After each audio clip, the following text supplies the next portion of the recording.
Assalamualaikum warahmatullahi wabarakatuh. Selamat datang di pertemuan kedua mata kuliah Manajemen Operasional. Untuk pembahasan kali ini adalah strategi operasi dalam sebuah lingkungan global. Untuk buku sumber yang digunakan yaitu Operation Management, Sustainability and Supply Chain Management 12th Edition, terbitan Pearson tahun 2017, karya Heiser, Render, dan Munson.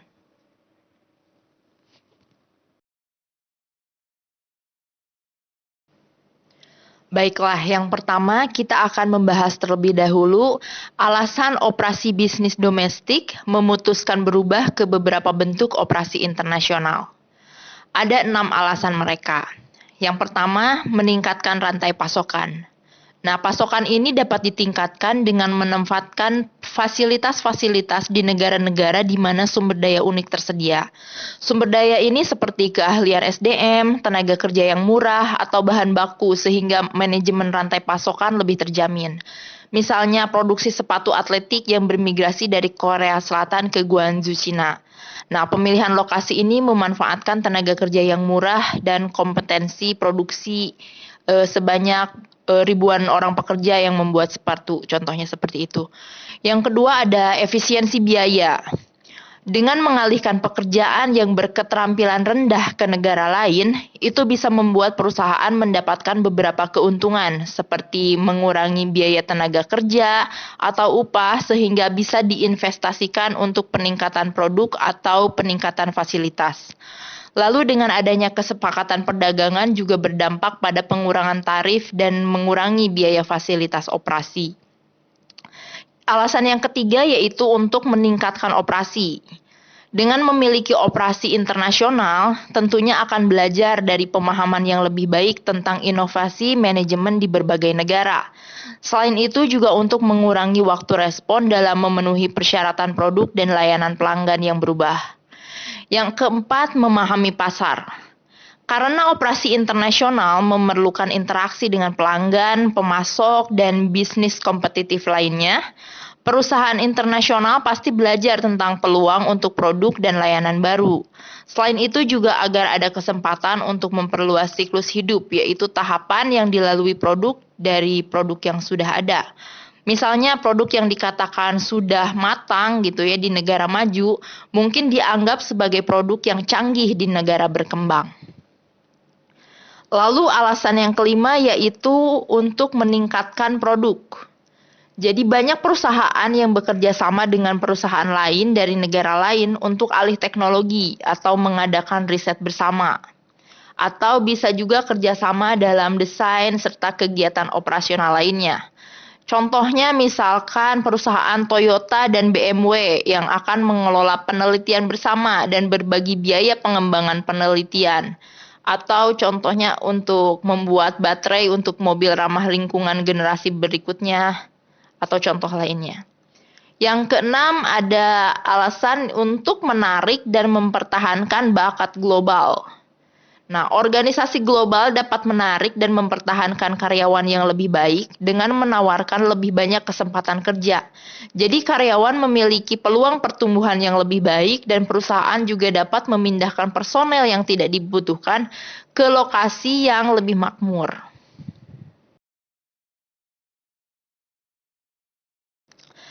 Masalah budaya dan etika. Meskipun ada kekuatan besar yang mendorong perusahaan menuju globalisasi, tetap saja masih banyak tantangan. Salah satu tantangan tersebut adalah mendamaikan perbedaan perilaku sosial dan budaya.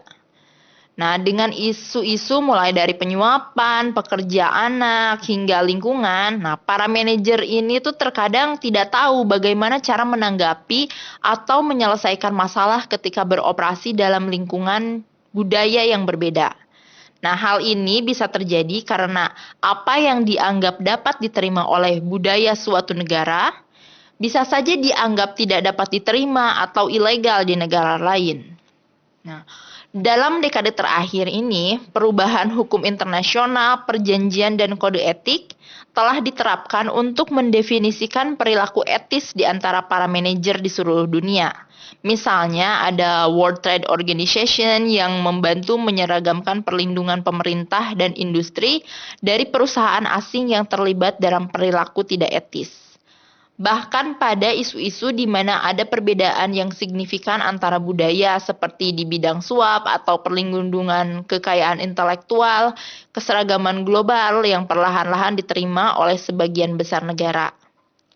Tapi terlepas dari perbedaan budaya dan etika, kita hidup dalam periode mobilitas modal, informasi, barang, dan bahkan manusia yang luar biasa. Ya, kita bisa berharap ini terus berlanjut, seperti sektor keuangan, sektor telekomunikasi, dan infrastruktur logistik dunia adalah institusi sehat yang mendorong pengguna modal, informasi, dan barang secara efisien dan efektif. Jadi globalisasi dengan segala peluang dan resikonya ada di sini. Itu harus dianut ketika para manajer mengembangkan misi dan strategi mereka. Baiklah, selanjutnya mengembangkan misi dan strategi. Upaya manajemen operasi yang efektif yaitu harus memiliki misi sehingga tahu kemana arah organisasinya. Dan juga harus memiliki strategi sehingga tahu bagaimana cara mencapai tujuan organisasinya. Yang pertama kita bahas adalah misi.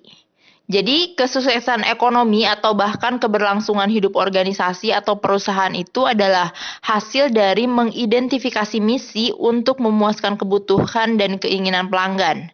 Kita mendefinisikan misi organisasi itu sebagai tujuannya, apa yang akan disumbangkan kepada masyarakat. Yang kedua adalah strategi.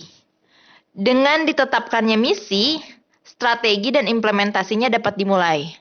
Strategi adalah rencana tindakan organisasi untuk mencapai misi.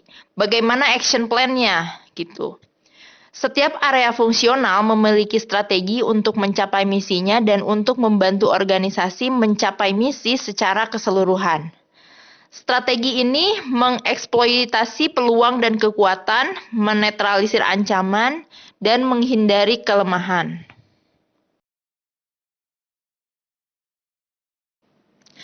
Ini adalah salah satu contoh dari pernyataan misi perusahaan PepsiCo. Our mission is to be the world's premier consumer products company focused on convenient foods and beverage. Dari situ bisa dilihat ya bahwa dalam pernyataan misi itu memberikan batasan dan fokus untuk organisasi. Lalu selanjutnya ada we seek to produce financial rewards to investor as we provide opportunities for growth and enrichment to our employees, our business partner and the communities in which we operate. And in everything we do we strive for honesty, fairness and integrity. Di situ bisa dilihat bahwa di sana ada konsep yang dapat digunakan oleh perusahaan. Jadi misi itu harus menyatakan alasan keberadaan organisasi. Jadi karena mengembangkan strategi yang baik itu sulit ya, tapi akan jauh lebih mudah jika misinya telah didefinisikan dengan baik.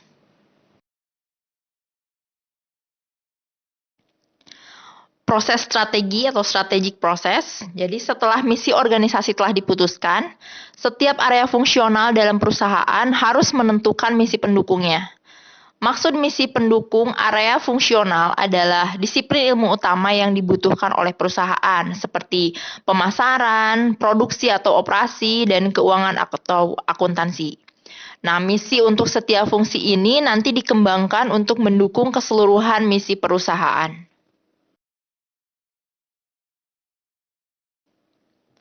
Strategi untuk keunggulan kompetitif. Perusahaan mencapai misi dalam 3 cara konseptual. Yang pertama, diferensiasi. Yang kedua, kepemimpinan biaya. Dan ketiga, respon. Ini berarti manajer operasi dipanggil untuk mengirimkan barang dan jasa, yaitu dengan pertama, lebih baik atau setidaknya berbeda. Kedua, lebih murah. Dan yang ketiga, lebih responsif. Manajer operasi menerjemahkan konsep-konsep strategis ini menjadi tugas-tugas nyata yang harus diselesaikan. Salah satu atau kombinasi dari ketiga konsep strategis ini dapat menghasilkan sistem yang memiliki keunggulan unik atas pesaing atau kompetitor. Masing-masing dari ketiga strategi ini memberikan peluang bagi manajer operasi untuk mencapai keunggulan kompetitif. Nah, keunggulan kompetitif menyiratkan penciptaan sistem yang memiliki keunggulan unik dibandingkan pesaing. Jadi idenya adalah untuk menciptakan nilai pelanggan dengan cara yang efisien dan berkelanjutan.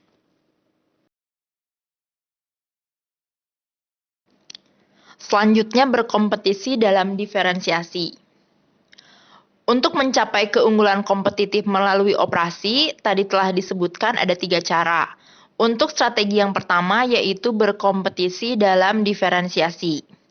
Diferensiasi ini maksudnya membedakan penawaran organisasi dengan cara yang dirasakan pelanggan sebagai nilai tambah. Diferensiasi ini berkaitan dengan memberikan keunikan. Peluang perusahaan untuk menciptakan keunikan tidak terletak di dalam fungsi atau aktivitas tertentu, tetapi dapat muncul di hampir semua hal yang dilakukan perusahaan. Selain itu, karena sebagian besar produk menyertakan beberapa layanan dan sebagian besar layanan menyertakan beberapa produk, peluang untuk menciptakan keunikan ini hanya dibatasi oleh imajinasi. Jadi memang diferensiasi harus dianggap melampaui karakteristik fisik dan atribut layanan untuk mencakup segala sesuatu tentang produk atau layanan yang mempengaruhi nilai yang diperoleh pelanggan darinya. Oleh karena itu, manajer operasi yang efektif membantu dalam mendefinisikan segala sesuatu tentang produk atau layanan yang akan mempengaruhi nilai potensial bagi pelanggan. Di sektor jasa, salah satu opsi untuk memperluas diferensiasi produk adalah melalui pengalaman. Diferensiasi berdasarkan pengalaman dalam layanan merupakan manifestasi dari perkembangan pengalaman ekonomi. Ide dari diferensiasi pengalaman adalah untuk melibatkan pelanggan, untuk menggunakan panca indera orang sehingga mereka tenggelam atau bahkan menjadi peserta aktif di dalam produk. Contohnya adalah seperti Safeskin Corporation, yaitu perusahaan nomor 1 dalam sarung tangan uji lateks yang memproduksi sarung tangan yang dirancang untuk mencegah reaksi alergi yang dikeluhkan dokter. Nah, saat pembuat sarung tangan lain menyusul, si Safeskin ini mengembangkan sarung tangan hypoallergenic.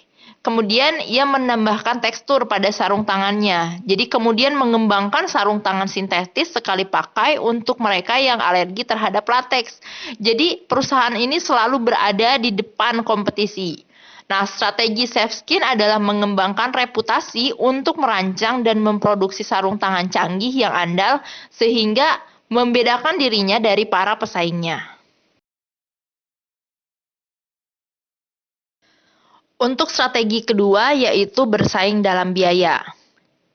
Kepemimpinan berbiaya rendah memerlukan pencapaian nilai maksimum seperti yang didefinisikan atau dirasakan oleh pelanggan. Hal ini membutuhkan pemeriksaan masing-masing dari 10 keputusan manajemen operasi dalam upaya tanpa henti untuk menurunkan biaya sambil memenuhi ekspektasi nilai pelanggan. Jadi strategi biaya rendah tidak menyiratkan nilai rendah atau kualitas rendah.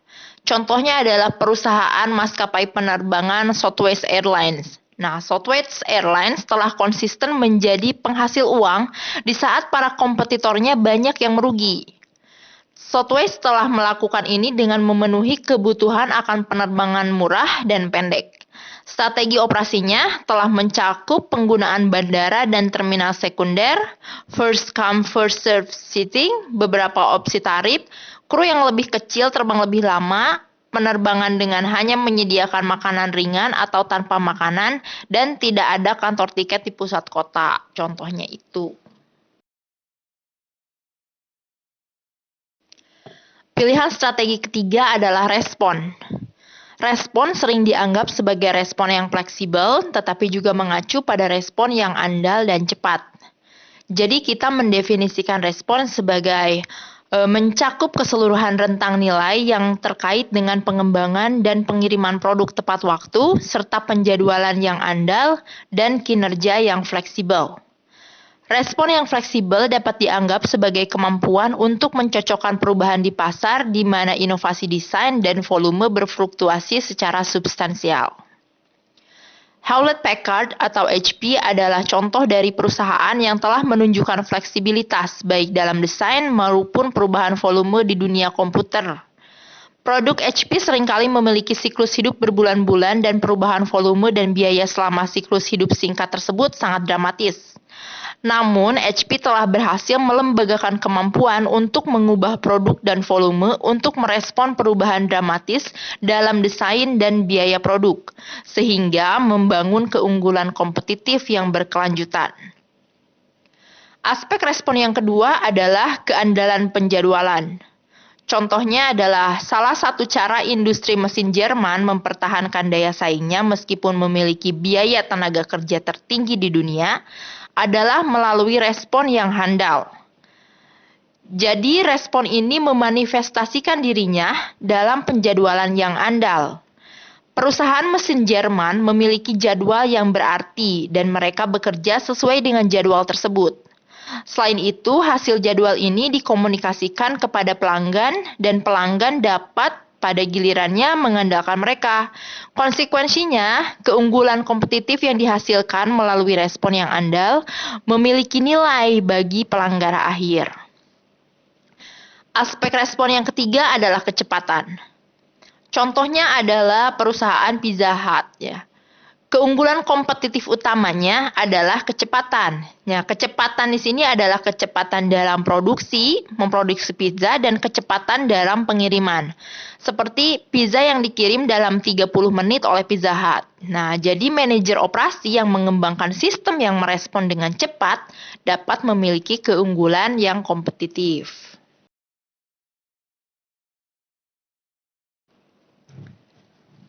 OM Contribution to Strategy. Nah, dalam praktiknya, diferensiasi biaya rendah dan respon dapat meningkatkan produktivitas dan menghasilkan keunggulan kompetitif yang berkelanjutan. Implementasi yang tepat dari 10 keputusan oleh manajer operasi yang bisa dilihat pada gambar ini akan memungkinkan keuntungan tersebut tercapai. Bisa dilihat untuk strategi diferensiasi itu dapat dilaksanakan dalam keputusan produk, keputusan kualitas dan proses. Lalu strategi biaya bisa dilaksanakan dalam keputusan terkait lokasi, tata letak, sumber daya manusia, dan rantai pasokan. Dan untuk strategi respon itu dapat dilaksanakan dalam keputusan terkait inventory, penjadwalan, dan maintenance. Selanjutnya ada analisis SWOT, yaitu tinjauan formal atas kekuatan dan kelemahan internal, serta peluang dan ancaman eksternal. Dimulai dengan analisis SWOT ini, organisasi memposisikan diri melalui strategi mereka untuk memiliki keunggulan kompetitif. Jadi perusahaan mungkin memiliki desain yang sangat baik atau bakat hebat dalam mengidentifikasi lokasi yang luar biasa, tetapi mungkin memiliki keterbatasan dalam proses produksi atau dalam menemukan pemasok yang baik. Jadi idenya adalah untuk memaksimalkan peluang dan meminimalkan ancaman di lingkungan sambil memaksimalkan keuntungan dari kekuatan organisasi dan meminimalisir kelemahan. Setiap gagasan yang sudah terbentuk dalam misi kemudian dievaluasi kembali untuk memastikan mereka konsisten dengan analisis SWOT. Selanjutnya, strategi untuk mencapai misi dikembangkan. Strategi ini terus dievaluasi terhadap nilai yang diberikan pelanggan dan realitas kompetitif. Selanjutnya adalah strategi development dan implementasi. Karena tidak ada perusahaan yang melakukan semuanya dengan sangat baik, strategi yang sukses membutuhkan penentuan faktor kunci keberhasilan dan kompetensi inti perusahaan. Faktor kunci keberhasilan atau Key Success Factor atau KSF itu sendiri adalah aktivitas yang diperlukan perusahaan untuk mencapai tujuannya. Faktor kunci keberhasilan bisa begitu signifikan sehingga perusahaan harus melakukannya dengan benar untuk bertahan hidup. Nah, manajer operasi dapat memulai dengan menanyakan tugas apa yang harus dilakukan dengan sangat baik agar strategi tertentu berhasil, kegiatan apa yang memberikan keunggulan kompetitif, atau Elemen mana yang mengandung kemungkinan kegagalan tertinggi dan yang memerlukan komitmen tambahan dari sumber daya manajerial, moneter, teknologi, dan manusia? Nah, hanya dengan mengidentifikasi dan memperkuat faktor kunci keberhasilan dan kompetensi inti organisasi, maka perusahaan dapat mencapai keunggulan kompetitif yang berkelanjutan. Tetapi, apapun KSF dan kompetensi intinya, harus didukung oleh kegiatan terkait. Salah satu pendekatan untuk mengidentifikasi aktivitas adalah peta aktivitas yang menghubungkan keunggulan kompetitif, KSF, dan aktivitas pendukung. Misalnya, penjadwalan jangka pendek dalam industri penerbangan didominasi oleh perjalanan pelanggan yang fluktuatif. Preferensi hari dalam seminggu, liburan, musiman, jadwal kuliah, dan sebagainya, semuanya berperan dalam perubahan jadwal penerbangan. Konsekuensinya, penjadwalan maskapai, meskipun merupakan aktivitas OM, terkait dengan permasalahan. Atau contoh lain misalnya penjadwalan yang efektif dalam industri angkutan truk bisa tercermin dalam jumlah waktu perjalanan truk yang dimuat. Tetapi memaksimalkan waktu perjalanan truk dimuat memerlukan integrasi informasi dari pengiriman yang selesai, penjemputan yang tertunda, ketersediaan pengemudi, pemeliharaan truk, dan prioritas pelanggan. Jadi, sukses membutuhkan integrasi dari semua kegiatan ini. Semakin baik kegiatan terintegrasi dan memperkuat satu sama lain, semakin berkelanjutan keunggulan kompetitifnya. Lalu yang ketiga, building and staffing the organization. Setelah strategi KSF dan integrasi yang diperlukan telah diidentifikasi, langkah selanjutnya adalah mengelompokkan aktivitas yang diperlukan ke dalam struktur organisasi. Kemudian, manajer harus menyusun organisasi dengan personel yang akan menyelesaikan pekerjaan. Manajer bekerja dengan manajer bawahan untuk membangun rencana, anggaran, dan program yang berhasil menerapkan strategi yang mencapai misi. Tugas manajer operasi adalah menerapkan strategi OM, memberikan keunggulan kompetitif, dan meningkatkan produktivitas.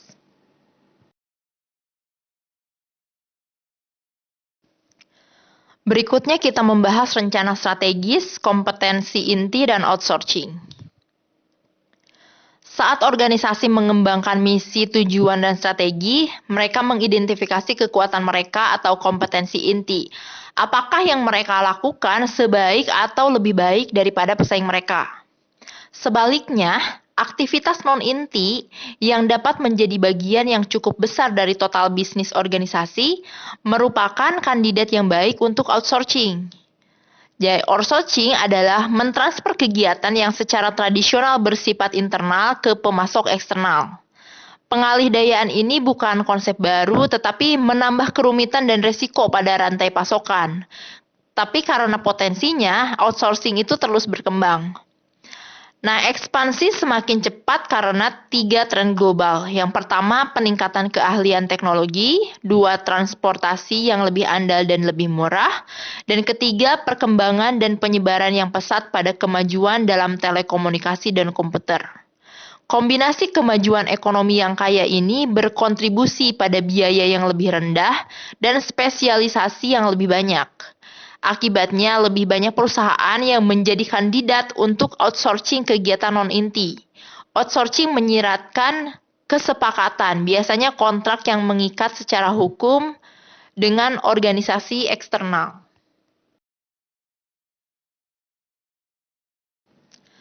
Teori keunggulan komparatif. Motivasi outsourcing internasional berasal dari teori keunggulan komparatif. Teori ini berfokus pada konsep ekonomi keunggulan relatif. Menurut teori, jika penyedia eksternal, terlepas dari lokasi geografisnya, dapat melakukan aktivitas lebih produktif daripada perusahaan pembelian atau purchasing firm, maka penyedia eksternal harus melakukan pekerjaan tersebut. Nah, jadi hal ini memungkinkan perusahaan pembelian untuk berfokus pada hal terbaik yang dapat dilakukannya atau kompetensi intinya. Konsisten dengan teori keunggulan komparatif, outsourcing terus berkembang, tapi apabila salah, outsourcing ini bisa menjadi bencana. Nah, untuk resiko-resiko outsourcingnya kita lihat di slide berikutnya.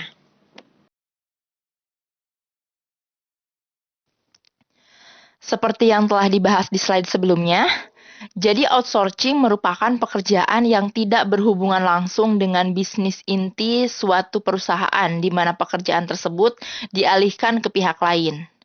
Nah, jasa penyedia outsourcing disebut outsource. Tugasnya yaitu menyediakan tenaga kerja dengan skill atau keahlian tertentu. Tenaga kerja tersebut kemudian disalurkan kepada perusahaan yang membutuhkan atau telah bekerja sama dengan suatu instansi. Dapat dilihat di tabel beberapa potensi keuntungan dan kerugian outsourcing. Yang pertama, menghemat anggaran. Nah, ini karyawan outsourcing telah memiliki suatu keahlian yang dibutuhkan perusahaan. Contohnya seperti membersihkan atau mengelola inventaris. Maka dengan menggunakan jasa karyawan outsourcing, perusahaan bisa menghemat anggaran untuk memberikan pelatihan pada karyawan-karyawan baru, misalnya seperti itu. Yang kedua, gaining outside expertise. Ini maksudnya adalah merekrut pakar dari luar tanpa harus melewati proses rekrutmen. Jadi karena SDM-nya sudah disediakan oleh outsource. Ketiga, keuntungannya adalah bisa menambah kualitas operasi dan layanan. Ini karena perusahaan kan biasa melakukan outsourcing itu dengan niat ingin memberikan layanan terbaik yang memungkinkan pada pegawainya. Karena outsourcing kan bisa menyediakan profesional yang sudah tahu gimana cara merawat perusahaan. Yang keempat, perusahaan bisa lebih fokus mengatur kegiatan inti bisnis atau kompetensi intinya. Ketika menggunakan tenaga kerja outsource, perusahaan tidak perlu lagi khawatir mengenai pekerjaan teknis sehari-hari yang tidak berhubungan langsung dengan kegiatan inti bisnis, karena semua telah diurus oleh tenaga kerja outsource. Jadi perusahaan tidak perlu lagi mencari tenaga kerja khusus atau mengadakan pelatihan atau mengalokasikan rekrutmen khusus untuk posisi tertentu. Yang kelima, assessing outside technology. Maksudnya dengan menggunakan teknologi dari luar, misalnya IT gitu, bisa membantu skalabilitas, pemulihan bila ada masalah, dan akses ke materi para pakar juga lebih mudah. Selanjutnya, kekurangan outsourcing. Yang pertama, bisa meningkatkan biaya logistik dan inventory. Lalu bisa adanya kurang pengawasan karena menggunakan pihak ketiga. Lalu bisa meningkatkan potensi adanya kompetitor baru di masa depan. Nah, ini resiko karena kemungkinan orang outsource itu bisa mengakses atau tahu rahasia bisnis inti perusahaan. Misalnya suatu produk yang dibuat oleh perusahaan, nah informasi mengenai bahan baku atau cara pembuatannya bisa diketahui. Maka bisa saja ditiru dan dibuat yang lebih baik sehingga ada kompetitor baru. Nah, yang keempat, berpengaruh negatif pada karyawan. Ini karena menggunakan jasa pihak ketiga, biasanya pegawai yang berasal dari outsourcing itu dibayar tidak sama atau bisa saja lebih rendah dan jarang mendapatkan keuntungan atau tunjangan dari perusahaan. Nah, yang kelima, resiko-resiko mungkin tidak muncul dengan sendirinya selama bertahun-tahun. Jadi resiko yang ada tidak disadari secara langsung, tapi mulai terasa setelah bertahun-tahun, seperti itu.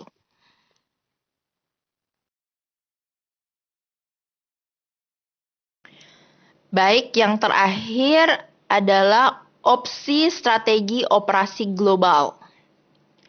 Seperti yang telah disebutkan di awal, banyak strategi operasi sekarang memerlukan dimensi internasional. Bisnis internasional adalah setiap perusahaan yang terlibat dalam perdagangan atau investasi internasional. Nah, sedangkan perusahaan multinasional adalah perusahaan dengan keterlibatan bisnis internasional yang luas. Perusahaan multinasional membeli sumber daya, membuat barang atau jasa, dan menjual barang atau jasa di berbagai negara. Manajer operasi perusahaan internasional dan multinasional mendekati peluang global dengan salah satu dari 4 strategi. Ada strategi internasional, multidomestik, global, atau transnasional. Bisa dilihat pada gambar ini. Matriks gambar ini memiliki sumbu vertikal pengurangan biaya dan sumbu horizontal responsivitas lokal. Daya tanggap lokal menyiratkan tanggapan cepat atau diferensiasi yang diperlukan untuk pasar lokal. Jadi manajer operasi harus tahu bagaimana memposisikan perusahaan dalam matriks ini. Mari kita periksa secara singkat masing-masing dari keempat strategi-strategi ini. Yang pertama, strategi global. Memiliki tingkat sentralisasi yang tinggi dengan kantor pusat mengkoordinasikan organisasi untuk mencari standarisasi dan pembelajaran antar pabrik sehingga menghasilkan skala ekonomi. Nah, strategi global ini sesuai ketika fokus strategisnya adalah pengurangan biaya, tetapi hanya sedikit yang direkomendasikan ketika permintaan akan daya tanggap lokalnya tinggi. Contohnya adalah perusahaan Caterpillar, pemimpin dunia dalam peralatan pemindahan tanah, dan Texas Instruments, pemimpin dunia dalam semikonduktor. Nah, ini mengejar strategi global. Caterpillar dan Texas Instruments menganggap strategi ini menguntungkan karena produk akhirnya serupa di seluruh dunia. Jadi, peralatan pemindahan bumi yang ada di negara Nigeria akan sama dengan yang ada di Iowa gitu di Amerika. Jadi produknya standar di seluruh dunia.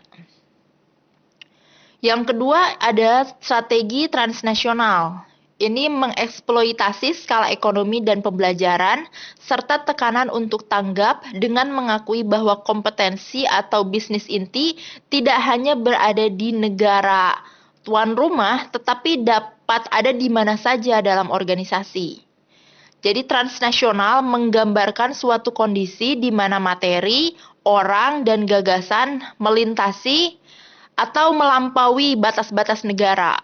Jadi perusahaan-perusahaan ini memiliki potensi untuk mengejar ketiga strategi operasi, yaitu diferensiasi, biaya rendah, dan respon. Lalu selanjutnya ada strategi internasional. Ini menggunakan ekspor-impor dan lisensi untuk menembus arena global. Strategi ini yang paling tidak menguntungkan karena dengan sedikit tanggapan lokal dan sedikit keunggulan biaya. Namun strategi internasional seringkali merupakan yang termudah karena ekspor hanya memerlukan sedikit perubahan dalam operasi yang ada. Dan perjanjian lisensi seringkali meninggalkan banyak resiko bagi pemegang lisensi. Yang terakhir ada strategi multidomestik yang memiliki kewenangan terdesentralisasi dengan otonomi yang substansial pada setiap bisnis. Ini biasanya anak perusahaan, waralaba, atau usaha patungan dengan independensi yang substansial. Keuntungan dari strategi ini adalah memaksimalkan respon kompetitif untuk pasar lokal. Jadi bagaimanapun strategi tersebut memiliki sedikit atau tanpa keuntungan biaya.